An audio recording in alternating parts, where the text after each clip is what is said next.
176వ శ్లోకము. ధర ధరసుత ధన్య ధర్మిణి ధర్మవర్ధిని లోకాతీత గుణాతీత సర్వాతీత శమాత్మిక. ఈ శ్లోకంలోని మొదటి నామము ధర. ఇది 955వ నామము. ఇది 2 అక్షరాల నామము. ఈ నామంతో అమ్మవారికి నమస్కరించేటప్పుడు ధరాయై నమః అని చెప్పాలి. ధర అంటే సకలమును ధరించున్నది. బ్రహ్మాండంలో ఉన్న గ్రహతారాకాదులన్నీ నిరంతరము గమనంలోనే ఉన్న అవన్నీ ఒకదానితో ఒకటి కొట్టుకోకుండా వాటి గమన విధానాల్లోనే అవి ఉండేట్టుగా వాటన్నిటినీ తన యోగశక్తి చేత అమ్మవారు ఉంచుతుంది. ఇలా ఉంచగలిగే శక్తిని ధరించడము అంటారు. ఇలా ధరించే గుణం ఉన్నది కాబట్టి అమ్మవారిని భూమిర్ధేనుర్ధనిలోకధారిణి అన్నారు. ఒక గ్లాసులో ఘన ద్రవ వాయు పదార్థాలను ఉంచితే అప్పుడు అట్టడుగునకు హెచ్చు సాంద్రత గల ఘన పదార్థము, దానిపైన ద్రవ పదార్థము, దానిపైన వాయు పదార్థం ఉంటాయి. అంటే మిగిలిన అన్ని స్థితుల్లోని పదార్థాలను సాంద్రంగా దృఢంగా ఉండే ఘన పదార్థము ధరిస్తుందన్నమాట. అలాగే భూమి కూడా అన్నిటినీ ధరిస్తుంది. ఇలా ధరించేది కాబట్టి ఈ భూమిని ధర అన్నారు. ఇలా ధరించడానికి చాలా ఓర్పు కావాలి. అందుకే క్షమయా పృథ్వీ సమా అని క్షమాగుణంలో భూమితో సమానమని దీని అర్థము చెబుతారు. ఒకప్పుడు విష్ణుమూర్తి ఆది వరాహమూర్తిగా తన కోరపై ఈ భూమిని ధరించి ఉద్ధరించాడు. అలా ధరింపబడింది కాబట్టి ఈ భూమికి ధర అనే పేరు వచ్చింది. ఈ భూమి కూడా అమ్మవారి స్వరూపమే కాబట్టి అమ్మవారిని కూడా ధర అన్నారు. ఈ శ్లోకానికి ఈ విధమైన 2 అర్థాలు చెప్పవచ్చును. ఈ నామానికి ఈ విధమైన 2 అర్థాలు చెప్పవచ్చును. 1 సమస్తమును ధరించునది, 2 ఆది వరాహ కోరచే ధరింపబడిన ధరాస్వరూపము. ఈ శ్లోకంలోని తర్వాతి నామము ధరసుత.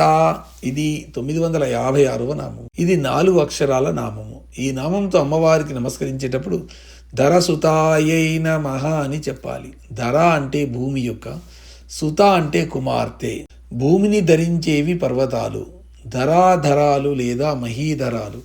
ఈ పర్వతాల్లో అత్యున్నతమైనది, అతి మహిమాన్వితమైనది హిమవత్ పర్వతము. ఈ హిమవత్ పర్వతము రాజపుత్రిక కాబట్టి అమ్మవారు ధరసుత. ధర అంటే భూమి, ధరసుత అంటే భూమి నుండి పుట్టే సమస్త ఔషధాలు మొదలగునవి. వీటి స్వరూపురాలుగా ఉంటుంది కాబట్టి అమ్మవారు ధరసుత. ఈ నామానికి ఈ విధమైన 2 అర్థాలు చెప్పవచ్చును. 1 హిమవత్ పర్వత రాజపుత్రిక, 2 సమస్త ఔషధీ స్వరూపురాలు. ఈ శ్లోకంలోని తర్వాతి నామము ధన్య. ఇది 957వ నామము. ఇది 2 అక్షరాల నామము. ఈ నామంతో అమ్మవారికి నమస్కరించేటప్పుడు ధన్యాయై నమః అని చెప్పాలి. ధన్య అంటే ధన్యురాలు, ధనం కలవారు ధన్యులు. అయితే ధనం అంటే సంపద అని అర్థము, అంతేగాని నోట్ల కట్టలు కాదు.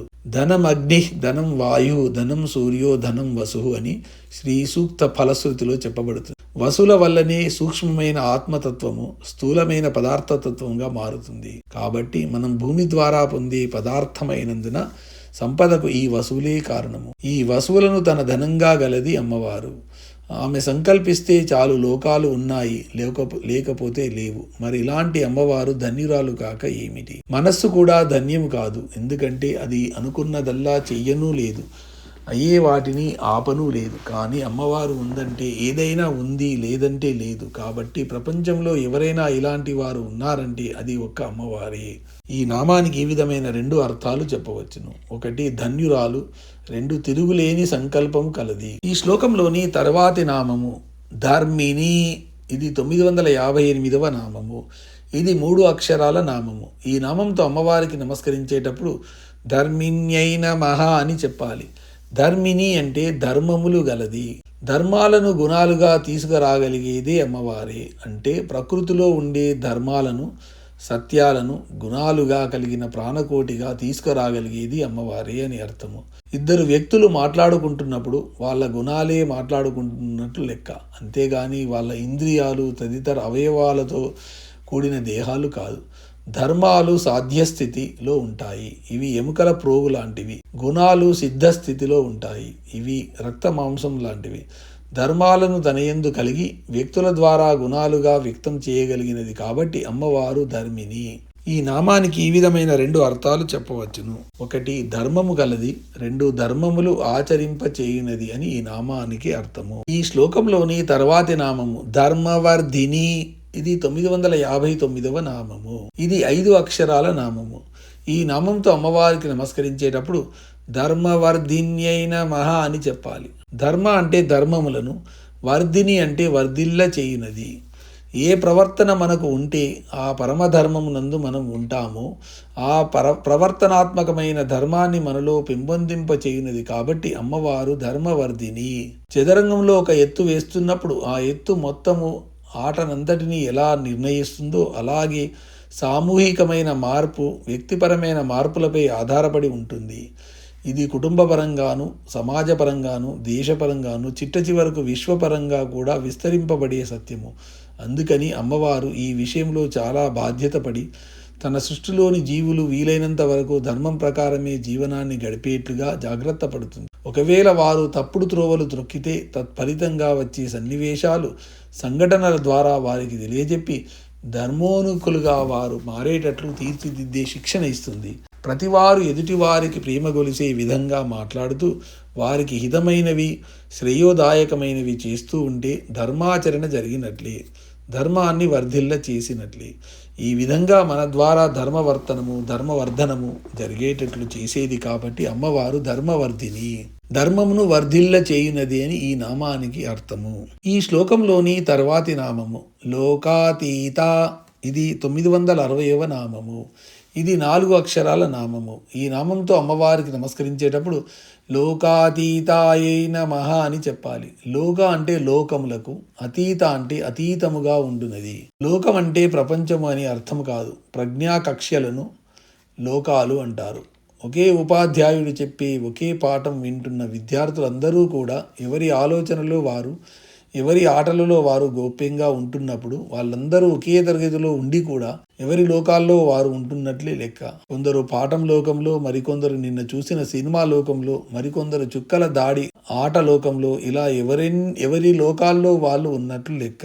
అంటే దీన్ని బట్టి లోకం అంటే భౌతికమైన ఒక ప్రదేశానికి పరిమితమైనది కాదని, ఇది కేవలం ప్రజ్ఞకు సంబంధించిన కక్ష అని అర్థమవుతుంది కదా. ఇటువంటి లోకాలన్నిటికీ అమ్మవారు అతీతురాలు. అంటే మన ప్రజ్ఞా కక్ష్యలకు కూడా అందని స్థితిలో ఉండేది అమ్మవారు. బ్రహ్మాండంలో భూగర్భ వస్సు వర్లోకాది ఊర్ధ్వలోకాలు, అతల వితలాది అధోలోకాలకు కూడా అతీతంగా ఉండేది అని కూడా ఈ నామం అర్థం చేసుకోవచ్చు. ఇక పిండాండంలో బ్రహ్మ, విష్ణు, రుద్ర, ఈశ్వర, సదాశివ లోకాల పైన మణిద్వీపమునందరి సుధా సింధువులోని చింతామణి గృహంలో సదాశివుని పర్యంకంపై దేవి ఉంటుంది. కాబట్టి అటు బ్రహ్మాండ పరిధిలోని ఇటు పిండాండ పరిధిలోని లోకాలన్నింటికీ అతీతంగా ఉంటుంది అమ్మవారు అని అర్థం. విగ్రహ లక్షణాలన్నింటినీ బంగారంలాగా అమ్మవారు అన్ని లోకాల్లోనూ ఉంటూ కూడా అన్ని లోకాలకు అంటకుండా అతీతంగా ఉండేది అని ఈ నామానికి అర్థము. మన ప్రజ్ఞా కక్షలకు అందని స్థితిలో ఉంటున్నది. బ్రహ్మాండ పరిధిలోనూ పిండాండ పరిధిలోనూ లోకాలన్నిటికీ అతీతంగా ఉండున్నదని కూడా ఈ నామానికి అర్థాలుగా చెప్పవచ్చును. ఈ శ్లోకంలోని తర్వాతి నామము గుణాతీత. ఇది 961వ నామము. ఇది 4 అక్షరాల నామం. ఈ నామంతో అమ్మవారికి నమస్కరించేటప్పుడు గుణాతీతాయై నమః అని చెప్పాలి. గుణ అంటే త్రిగుణములకు, అతీత అంటే అతీతముగా ఉండునది. జగత్తంతా త్రిగుణ సమ్మిశ్రమే కాబట్టి అటువంటి జగత్తును సృష్టించిన అమ్మవారు కూడా త్రిగుణాలకు కట్టుబడి ఉండాలి కదా. ఆ త్రిగుణాలు అంటకుండా అతీతంగా ఎలా ఉంటుంది అని అనిపించవచ్చు. సినిమా అంతటినీ మనం చూసేది ఎదురుగా ఉన్న తెర మీదనే. ఆ సినిమాలోని భక్తి గీతాలు, శృంగార సన్నివేశాలు, హత్యలు, దోపిడీలు, సన్మానాలు, సత్కారాలు, సంతాపాలు అన్నీ మనం తెర మీదనే చూస్తాము. వీటన్నింటినీ ప్రభావం వాటిని చూసే మనం మీద ఉంటుందేమో కానీ తెరకు ఏమీ ఉండదు. వీటన్నిటినీ తెరే మనకు చూపించినా అవేమీ అంటకుండా ఆ తెర వీటికి అతీతంగానే ఉంటుంది. అలాగే త్రిగుణ సమ్మిశ్రమైన ఈ సృష్టిని తానే సృష్టించిన ఈ త్రిగుణాలకు అతీతంగానే అమ్మవారు ఉంటుంది. త్రిగుణములకు అతీతముగా ఉండునది అని ఈ నామానికి అర్థము. ఈ శ్లోకంలోని తర్వాతి నామము సర్వాతీత. ఇది 962వ నామము. ఇది 4 అక్షరాల నామము. ఈ నామంతో అమ్మవారికి నమస్కరించేటప్పుడు సర్వాతీతాయై నమః అని చెప్పాలి. సర్వ అంటే సర్వమునకు, అతీత అంటే అతీతముగా ఉండునది అమ్మవారు. లోకాతీత, గుణాతీత అంటూ ఇలా ఒక్కొక్క దాని పరంగా అతీతంగా ఉండునది, అతీతంగా ఉండునది అని ఎన్నెన్ని విషయాల పరంగా చెప్పుకుంటూ వెళ్ళడము అని చివరకు ఒకే నామంలో అన్నిటినీ మిడిచే విధంగా సర్వాతీత అన్నారు వ్యాసుల వారు. ఆయనకు మాత్రం అలా చెప్పుకుంటూ పోతే చదువుకునే వాళ్లకు విసుగొస్తుందని తెలియదా ఏమిటి?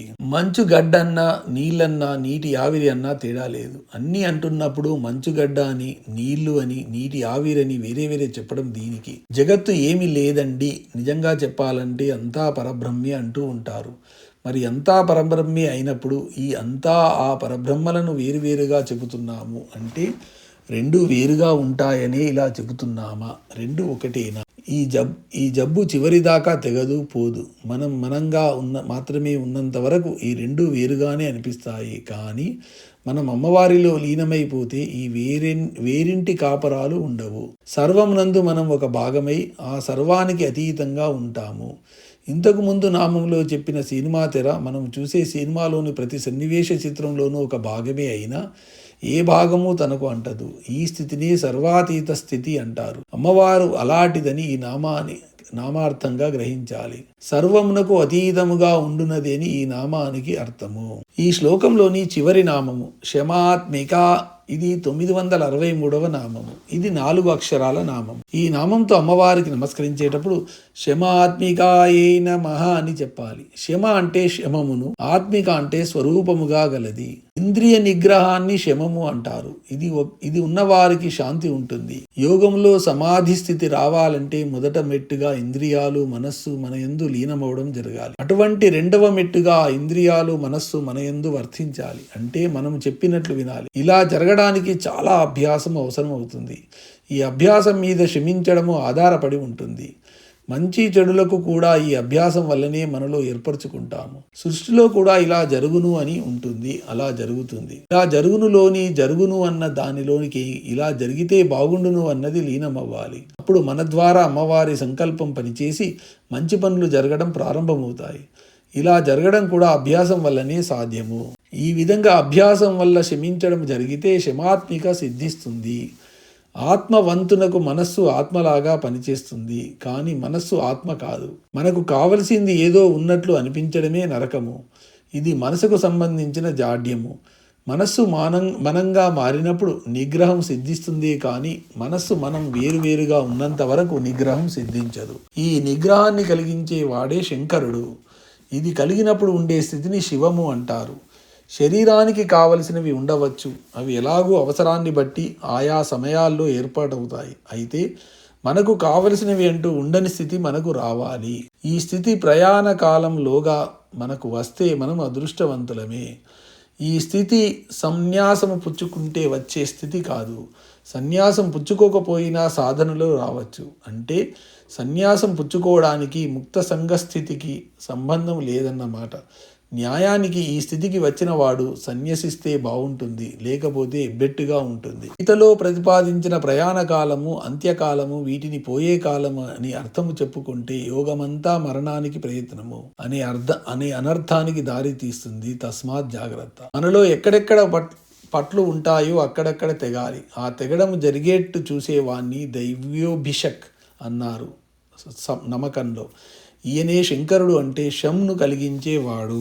ఇవ్వడము గాని పుచ్చుకోవడము గాని అనేవి ఉంటే కోరుకోవలసింది ఒక్కటే, అదే శం. ఇదొక్కటే తగింది. దీంతో కోరికలు కోరడం ఇక ఉండదు. అంటే కోరికలు కోరకుండా ఉండే గుణాన్ని ఈ శం ప్రసాదిస్తుంది. గీతాంజలిలో రవీంద్రుడు ఈ ప్రార్థన చేస్తున్నాము అనే బంగారు సంఖ్యలు మాకు లేకుండా చూడు ప్రభు అని ప్రార్థిస్తాడు. ఈ ప్రార్థన భావమే ఈ శమాత్మిక నామం యొక్క అర్థము. ఒక్క ముక్కలో చెప్పాలంటే ఓం తర్వాత విలువైన ఏకాక్షర మంత్రము శం. శమమును ఆత్మస్వరూపముగా కలిగినది అని ఈ నామానికి అర్థము.